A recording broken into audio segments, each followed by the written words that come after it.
बड़ा सवाल ये है कि आखिरकार अमित शाह और राम गोपाल यादव के बीच ये डोर क्यों बन गई? क्या सिर्फ गडकरी को कमजोर करने के लिए, या फिर इसके पीछे और भी बड़े खेल हैं? ठेके, हाईवे प्रोजेक्ट्स, अरबों खरबों की डील्स। क्योंकि जब कोई अफसर बगैर मंत्री की मर्जी के फैसले लेने लगे तो समझ लीजिए वो सिर्फ ब्यूरोक्रेट नहीं बल्कि पावर का मिडिलमैन है। तो दोस्तों, अगली बार जब आप नितिन गडकरी को किसी प्रोजेक्ट का उद्घाटन करते देखें तो ज़रा बारीकी से देखिएगा। वहाँ एक शख्स ज़रूर मिलेगा जो कैमरे से बचकर भी हर जगह मौजूद रहता है। दोस्तों, राजनीति में कभी कभी मंत्री की कुर्सी से भी ज़्यादा ताकतवर एक अफसर होता है, और गजब ये है कि ये अफसर ना जनता को जवाबदेह होता है ना संसद को। आज हम बात कर रहे हैं एक ऐसे आईपीएस अफसर की जिसका नाम है संतोष यादव। जी हाँ, वही संतोष यादव जो नितिन गडकरी के मंत्रालय में सालों से टिके हुए हैं और हर बार एक्सटेंशन पा जाते हैं। सोचिए, मंत्री बदल सकते हैं, सरकार बदल सकती है, लेकिन ये साहब, इनकी कुर्सी हिलती ही नहीं। क्यों? क्योंकि इनकी डोर सीधा अमित शाह से जुड़ी है। गडकरी साहब जब भी मंत्रालय के किसी बड़े प्रोजेक्ट का उद्घाटन करने जाते हैं तो उनके पास एक शख्स खड़ा होता है जो पूरी डिटेल प्रधानमंत्री नरेंद्र मोदी को समझाता है। वो मंत्री नहीं होते, वो होते हैं संतोष यादव। अब आप खुद सोचिए, जब कोई अफसर मंत्री की जगह जाकर प्रधानमंत्री को ब्रीफ करने लगे तो इसका मतलब क्या है? साफ है, असली पावर कहाँ है और किसके भरोसे ये अफसर इतना बेखौफ है। याद कीजिए द्वारका एक्सप्रेसवे का उद्घाटन। वहाँ सबकी नज़रें मोदी और गडकरी पर थीं, लेकिन माइक्रोफोन पर था कौन? वही संतोष यादव। उन्होंने नक्शा खोला, आंकड़े पढ़े और सबको बताया कि प्रोजेक्ट कैसे बना। सवाल ये है, अगर मंत्री मौजूद हैं तो अफसर को इतनी आज़ादी किसने दी? जवाब सीधा है, दिल्ली में कोई बहुत बड़ा हाथ इनके सिर पर है और वो हाथ नितिन गडकरी का नहीं है। असल में संतोष यादव की कहानी उत्तर प्रदेश से शुरू होती है। वहीं की मिट्टी के हैं, वहीं से पॉलिटिकल लिंक जोड़ते आए हैं। उनका नाम जुड़ता है राम गोपाल यादव से। जी हाँ, वही समाजवादी पार्टी के पुराने नेता जिनके दिल्ली के पावर कॉरिडोर में अलग ही रिश्ते हैं। और ये तो सभी जानते हैं कि राम गोपाल यादव और अमित शाह के बीच एक गुप्त समीकरण है, यानी कि संतोष यादव सिर्फ एक अफसर नहीं बल्कि राजनीतिक चयन का अहम लिंक है। अब आप सोच रहे होंगे गडकरी को इससे दिक्कत नहीं होती। बिल्कुल होती है, लेकिन दिक्कत का इलाज नहीं है, क्योंकि कोई भी अफसर अपने दम पर मंत्री को परेशान नहीं कर सकता जब तक कि उसे ऊपर से खुली छूट ना मिली हो। संतोष यादव वही कर रहे हैं। मंत्री की फाइलें, प्रोजेक्ट्स, डील्स सब अपनी मर्जी से क्लियर करते हैं। गडकरी सिर्फ नाम के कर्ता धर्ता है, बाकी सारा कंट्रोल कहीं और है। राजनीति का ये खेल बड़ा मज़ेदार है। अमित शाह को हमेशा गडकरी की स्वतंत्र छवि और लोकप्रियता खटकती रही है, तो सीधा तरीका अपनाया गया। गडकरी के मंत्रालय में एक ऐसा अफसर बैठा दो जो हर चीज़ पर नज़र रखे और हर डील का हिसाब सीधा शाह तक पहुंचाए। इस तरह मंत्री कभी अपने पंख नहीं फैला पाएंगे, क्योंकि उनके ही मंत्रालय का अफसर असली किंग मेकर बन चुका है। सोचिए, एक सीनियर आईएएस अधिकारी जो स्पाई की तरह काम कर रहा है, जो गडकरी की हर हलचल पर रिपोर्ट बनाता है। कौन किससे मिला, कौन सा बिजनेस ग्रुप गडकरी के नज़दीक है, कौन से कॉन्ट्रैक्ट में गडकरी की दिलचस्पी है, सबकी जानकारी ऊपर पहुंचती है। अब बदले में उन्हें मिलती है एक्सटेंशन पर एक्सटेंशन। यानी गडकरी को भले ही देश के बड़े इंजीनियर कहें, लेकिन उनके मंत्रालय का असली इंजीनियर कोई और है। यहाँ तक कि अफसरशाही में भी संतोष यादव का नाम एक स्पेशल कैटेगरी में लिया जाता है। लोग कहते हैं ये अफसर गडकरी का नहीं, सीधे शाह का है, और यही कारण है कि मंत्री चाहकर भी इन्हें हटवा नहीं पाते।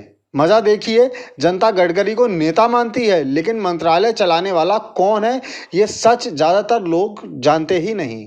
बड़ा सवाल ये है कि आखिरकार अमित शाह और राम गोपाल यादव के बीच ये डोर क्यों बन गई? क्या सिर्फ गडकरी को कमजोर करने के लिए, या फिर इसके पीछे और भी बड़े खेल हैं? ठेके, हाईवे प्रोजेक्ट्स, अरबों खरबों की डील्स।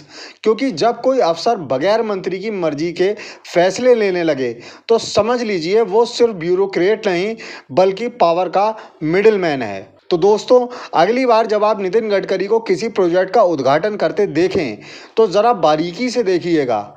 वहाँ एक शख्स ज़रूर मिलेगा जो कैमरे से बचकर भी हर जगह मौजूद रहता है। नाम है संतोष यादव, अफसर है पर काम जासूसी का करता है। गडकरी का मंत्रालय है पर कंट्रोल किसी और के हाथ में है। और यही है भारतीय राजनीति का असली रंग, जहां मंत्री सिर्फ दिखावे के लिए मुस्कुराते हैं। असली गेम किसी अफसर और उसके राजनीतिक आकाओं के बीच खेला जा रहा होता है। दोस्तों, राजनीति में कभी कभी मंत्री की कुर्सी से भी ज़्यादा ताकतवर एक अफसर होता है। और गजब ये है कि ये अफसर ना जनता को जवाबदेह होता है ना संसद को। आज हम बात कर रहे हैं एक ऐसे आईपीएस अफसर की जिसका नाम है संतोष यादव।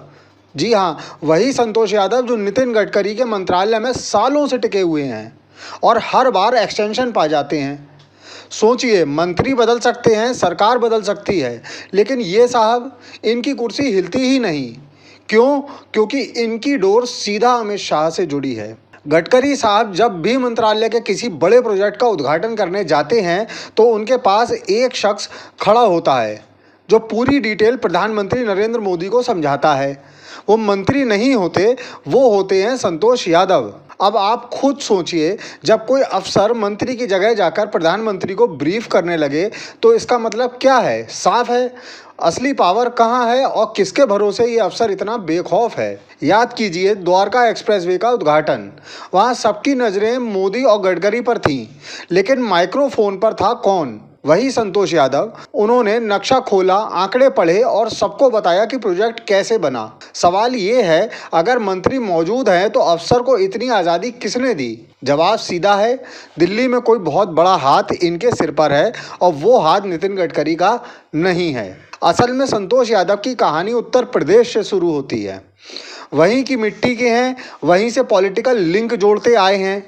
उनका नाम जुड़ता है राम गोपाल यादव से।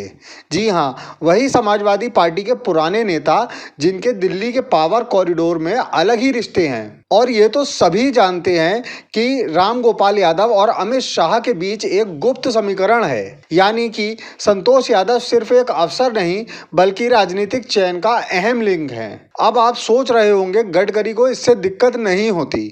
बिल्कुल होती है, लेकिन दिक्कत का इलाज नहीं है, क्योंकि कोई भी अफसर अपने दम पर मंत्री को परेशान नहीं कर सकता जब तक कि उसे ऊपर से खुली छूट ना मिली हो। संतोष यादव वही कर रहे हैं।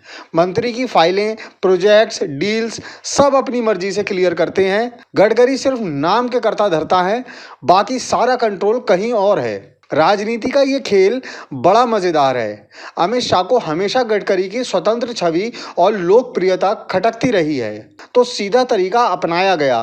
गडकरी के मंत्रालय में एक ऐसा अफसर बैठा दो जो हर चीज़ पर नज़र रखे और हर डील का हिसाब सीधा शाह तक पहुंचाए।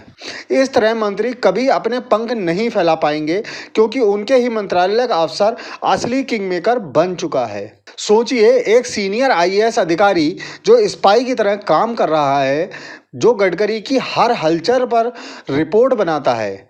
कौन किससे मिला, कौन सा बिजनेस ग्रुप गडकरी के नज़दीक है, कौन से कॉन्ट्रैक्ट में गडकरी की दिलचस्पी है, सबकी जानकारी ऊपर पहुंचती है और बदले में उन्हें मिलती है एक्सटेंशन पर एक्सटेंशन। यानी गडकरी को भले ही देश के बड़े इंजीनियर कहें, लेकिन उनके मंत्रालय का असली इंजीनियर कोई और है। यहाँ तक कि अफसरशाही में भी संतोष यादव का नाम एक स्पेशल कैटेगरी में लिया जाता है। लोग कहते हैं ये अफसर गडकरी का नहीं, सीधे शाह का है। और यही कारण है कि मंत्री चाहकर भी इन्हें हटवा नहीं पाते। मज़ा देखिए, जनता गडकरी को नेता मानती है, लेकिन मंत्रालय चलाने वाला कौन है ये सच ज़्यादातर लोग जानते ही नहीं। अब बड़ा सवाल ये है कि आखिरकार अमित शाह और राम गोपाल यादव के बीच ये डोर क्यों बन गई? क्या सिर्फ गडकरी को कमजोर करने के लिए, या फिर इसके पीछे और भी बड़े खेल हैं? ठेके, हाईवे प्रोजेक्ट्स, अरबों खरबों की डील्स। क्योंकि जब कोई अफसर बगैर मंत्री की मर्जी के फैसले लेने लगे तो समझ लीजिए वो सिर्फ ब्यूरोक्रेट नहीं बल्कि पावर का मिडिलमैन है। तो दोस्तों, अगली बार जब आप नितिन गडकरी को किसी प्रोजेक्ट का उद्घाटन करते देखें तो ज़रा बारीकी से देखिएगा। वहाँ एक शख्स ज़रूर मिलेगा जो कैमरे से बचकर भी हर जगह मौजूद रहता है। नाम है संतोष यादव, अफसर है पर काम जासूसी का करता है। गडकरी का मंत्रालय है पर कंट्रोल किसी और के हाथ में है। और यही है भारतीय राजनीति का असली रंग, जहां मंत्री सिर्फ दिखावे के लिए मुस्कुराते हैं। असली गेम किसी अफसर और उसके राजनीतिक आकाओं के बीच खेला जा रहा होता है। और आप हमसे जुड़े रहने के लिए सब्सक्राइब करें YouTube पर, फॉलो करें ट्विटर पर और लाइक करें Facebook पर। और ज्यादा जानकारी के लिए आपको टाइप करना होगा सिर्फ न्यूज नशा।